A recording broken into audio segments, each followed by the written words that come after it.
আমরা আজ কথা বলবো এই সরকারের নিরপেক্ষতা নিয়ে বা প্রশাসন নিয়ে যে প্রশ্ন উঠেছে সেই প্রশ্নগুলো আসলে সামনের নির্বাচনে কতটুকু প্রশ্নবিদ্ধ করতে পারে।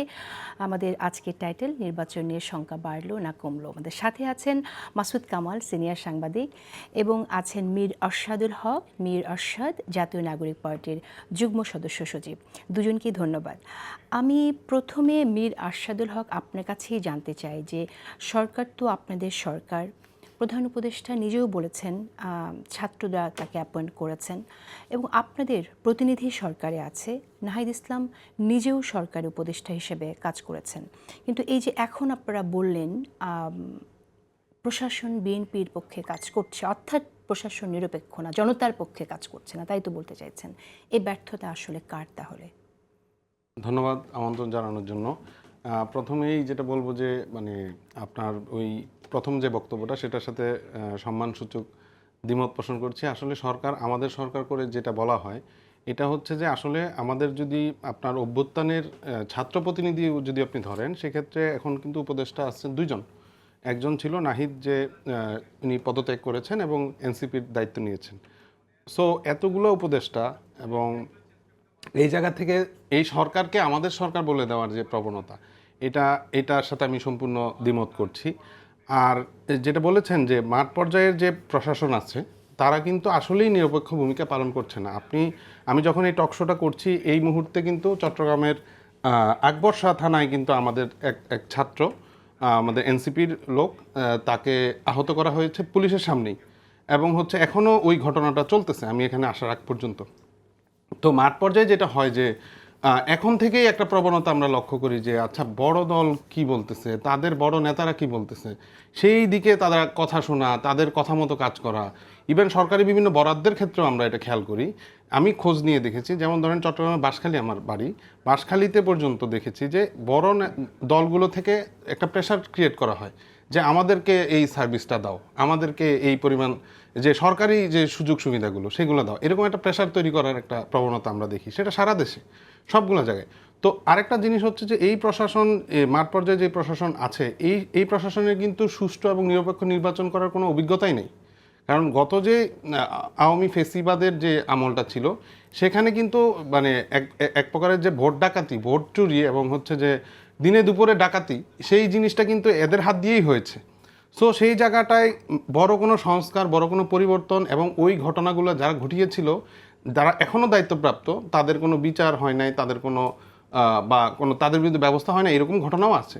সো পরিস্থিতিটা এখন যেটা দেখছি আমরা, নাহিদ ইসলাম যেটা বলেছেন যে এখনও কিন্তু এই জায়গাগুলো ঠিক না করে আবার ইলেকশনে চলে যাওয়া খুব দ্রুত তাড়াহুড়ো করে, সেটা আমাদের মনে হয় যে সেটা বিএনপির যেটা চাওয়া সেটাও পূরণ হবে না। কারণ বিএনপি যেটা চাচ্ছে, তারা বলতেছে যে সুষ্ঠু এবং নিরপেক্ষ নির্বাচন।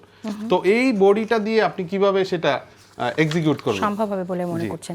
আচ্ছা, আমি এখানে একটু আপনাকে বলি যে আপনি তো প্রশাসনের কথা বলছেন, আমরা কিন্তু বিভিন্ন সময় দেখেছি এরকম অভিযোগও এসেছে যে সমন্বয়কদের অনেকে সচিবালয়ে রুটিন মাফিক যাতায়াত করেন এবং অনেকের পদের ক্ষেত্রেও, আমরা নিয়োগের ক্ষেত্রেও আমরা শুনেছি সমন্বয়কদের নাম আছে।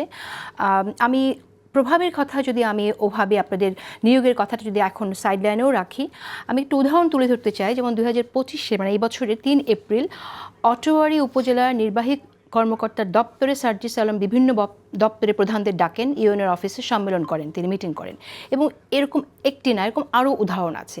তো আপনাদের কোনো প্রভাব ছাড়া, আপনি বলছেন আপনাদের সরকার না, তাহলে আপনাদের কোনো প্রভাব ছাড়া আপনারা ইউএনএকে ডাকছেন, ঠিক এটাকে একটু ব্যাখ্যা করবেন আমার কাছে? আচ্ছা, আমি আমাদের সরকার না বলতে এককভাবে আমাদের সরকার না বলছি, না, আমরা তো জুলাই গণঅভ্যুত্থানের শক্তির সরকার নিশ্চয়ই, কিন্তু এই বিষয়টাকে আপনি যদি একটু বলেন। ওটা আমি অ্যাড্রেস করছি প্লিজ।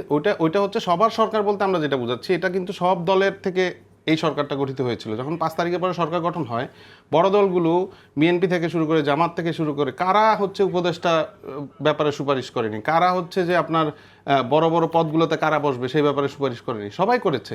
আর আপনি যেই ঘটনাটা উল্লেখ করেছেন, সেটা কিন্তু ছিল না যে কোনো নিয়োগের জন্য বা কোনো তদবিরের জন্য, সেটা ছিল যে ওই এলাকার যে কি সমস্যাগুলা সেগুলা সে তুলে ধরতে চেয়েছে, সে এটার একটা ব্যাখ্যাও দিয়েছে। কিন্তু ডাকলে তো আসে, ডাকলে আসে বলতে সে গিয়েছিল ওখানে, সে গিয়ে দেখা করেছিল, এমন না যে সে অন্য কোথাও এটা দেখা করেছে।